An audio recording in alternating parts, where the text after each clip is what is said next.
It could shoot us. Now that I have your attention, let's talk about some SEO.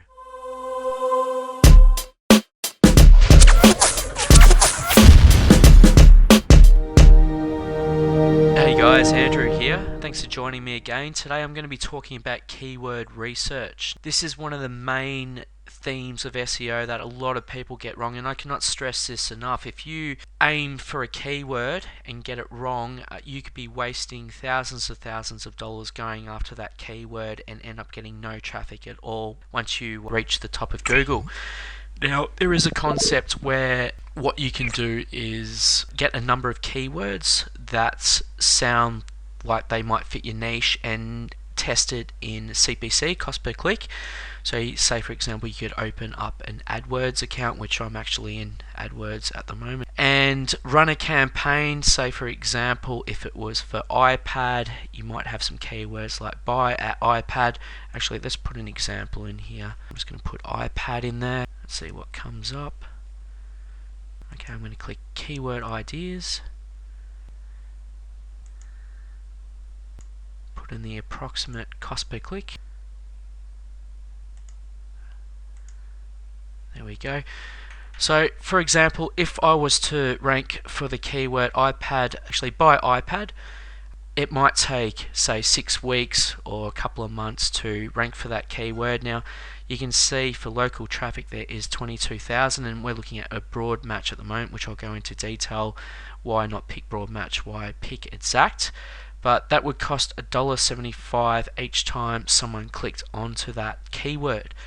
The advantage of doing this first up before starting your SEO campaign is that you can test this keyword by iPad, or you can test the keyword cheap iPad. Now say for example this sounds like a really good keyword by iPad because it sounds really targeted, it sounds like, but if we test it and we end up spending like $500 and we get no conversion rate, however with cheap iPad for whatever reason we do start getting conversions, then this might be the better keyword to use in SEO and rank on Google. So sometimes things are surprising. Keywords that sound like they should convert, I think buy iPad would be the best keyword. By testing it with AdWords, it's a quick way to do market testing to actually see if there is demand at the top of Google for that keyword. AdWords converts a little bit less than organic, I've found. They say it's like the 80-20 rule, 80% go through organic, 20% through pay per click. It's always worth doing a little bit of testing before you spend the big dollars and try to rank for a certain keyword. The first thing I would do here is change broad to exact. Now why I'm doing this is just explain what each one means. Broad means that it could be, let's use buy iPad, so it could be the word like say fantastic in between buy and iPad and another word after it. That would be a broad match. A phrase match would mean that buy iPad is there but the person also types in a word at either end, but buy iPad is still together within the phrase. Exact means that you don't have any keywords on the right or left or in between. It just means that whatever the keyword that you're bidding on will come up. I like to pick exact because this is the most targeted way of doing it, and it just means that that exact keyword is being typed in. Let's have a look at some of the examples here. What I'd first do is look at the local monthly searches and put that in order. If you were, for example, targeting globally around the world, I would probably order it by global monthly. So let's actually look at that because the search volume is a little bit higher when you go global, and I prefer to do that depending on the niche, of course. Like some things are only popular in certain countries and it is better just to target that one country. Anyway, with global monthly searches, you can see iPad is the most popular keyword, which is 3 million. And by the way, local monthly searches at the moment is set to Australia, but I am actually logged in through an account that's set up through Australia, just to explain that. Looking at those keywords there, people typing in iPad may just be looking for information on iPad before they buy on another platform they might be about to buy on Amazon. So what you probably want to do is find a keyword that's a little bit more targeted. So let's have a look through these. So this sounds like a keyword that a person's already done their research and they know specifically what they want. So this might be a little bit more targeted. Let's see if we can find a better keyword here. iPad deals. Now this sounds like they've done their research, they know what's on the market, but they're looking for deals on iPads. So they just want to find the best deal out there. So this could be a good keyword worth testing with AdWords first, and then if it's successful, then try to get your website ranking for that keyword organically in Google. That would be the next step that I would do after that. Just looking at the other keywords there.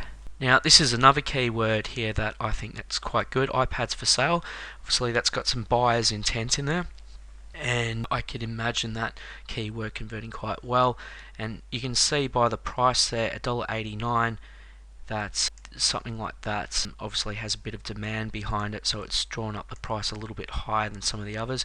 This price is actually quite high as well, $4.60. iPad screen size, so the person's already done their, it sounds like a bit of a research thing, but it must convert, hence why it's so expensive. Okay, so I've just put in iPads for sale with the brackets. I've copied that directly from the keyword tool.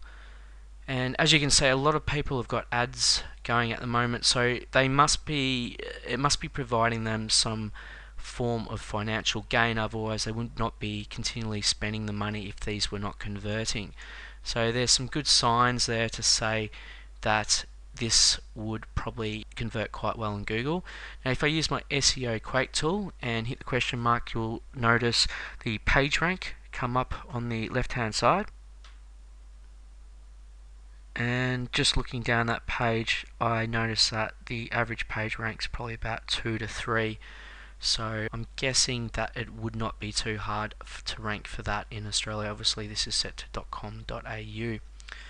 So definitely worth building an authority site around that. The biggest issue, however, is how do we know that iPads are going to be here in the future? So setting up a website with a more broader name like digital devices would allow you to go into cameras as well as computers as well as video game, things like PlayStation and Xbox. So just targeting just iPads could restrict yourself, especially if they discontinue the product line. So anyway, I hope that helps you out. I've obviously tackled a few things. If you have any questions, please write in and I can do a video. Thanks very much.